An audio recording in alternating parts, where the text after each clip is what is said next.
અમદાવાદમાં લાલ દરવાજા પાસે ફરી પાથરણાવાળાઓનો વેપાર શરૂ થયો છે। હાઈકોર્ટે રાહત આપતા લાલ દરવાજા પાસે વેપારની રાહત મળી છે। હાઈકોર્ટે પાથરણાવાળાઓના તરફેણમાં ચુકાદો આપ્યો છે। સર્વે ન થાય ત્યાં સુધી પાથરણાવાળાઓને બેસવાનો અધિકાર છે। 11 વર્ષથી કોર્પોરેશન નથી પૂર્ણ કરી શકી આ સર્વે।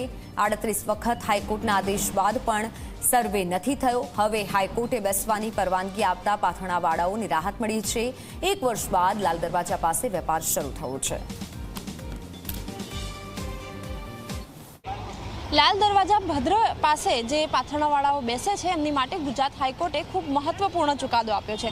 આ ચુકાદા મુજબ જ્યાં સુધી અમદાવાદ મહાનગરપાલિકા પોતાનો સર્વે હાથ નહીં ધરે, સર્વે ન કરી લે ત્યાં સુધી પાથરણાવાળાઓને બેસવાનો અધિકાર છે। આ જજમેન્ટ આવતાની સાથે જ આજે લાલ દરવાજા ખાતે પાથરણાવાળાઓમાં ખુશીનો માહોલ છે અને તેમણે પોતાનો જે ધંધો છે એ શરૂ કર્યો છે।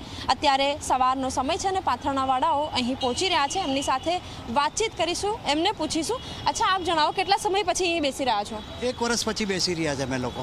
આટલા ટાઈમથી અમે લોકો ભાગાભાગી કરતા હતા। દબાણવાળા માલ લઈ જાય, આ લઈ જાય, બધું લઈ જાય અમારું। એના હિસાબે અમે બહુ હેરાન થઈ ગયા છે। રોજીરોટી માટે બહુ પરેશાન થઈ ગયા છે અમે લોકો। અચ્છા, હવે હાઈકોર્ટનો જે પ્રમાણે જજમેન્ટ આવ્યું છે, કેટલી ખુશી છે? બહુ ખુશી છે। હવે તો ખુશી તો હોય ને બેન, રમજાનમાં આટલી બધી ખુશી મળી જાય એટલે શું જોઈએ પછી અમાને। અચ્છા, 1 વર્ષ સુધી જે પ્રકારની સ્થિતિ હતી, તમારા ઘરમાં કેટલા લોકો છો, કેવી રીતે ગુજરાન ચલાવતા હતા? અમે 6 જણા છીએ। થોડો ઘણો વેપારીના પૈસા ખાઈ ગયા છે અમે તો। જેટલું માલ 1, 2 નંગ 4 નંગ વેચાય રોજ ખાઈ જઈએ અમે લોકો।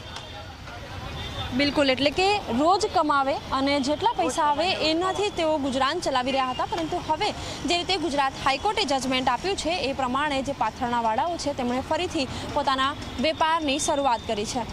કેમેરામેન શૈલેષ બગડા સાથે સપના શર્મા, ઝી 24 કલાક, અમદાવાદ।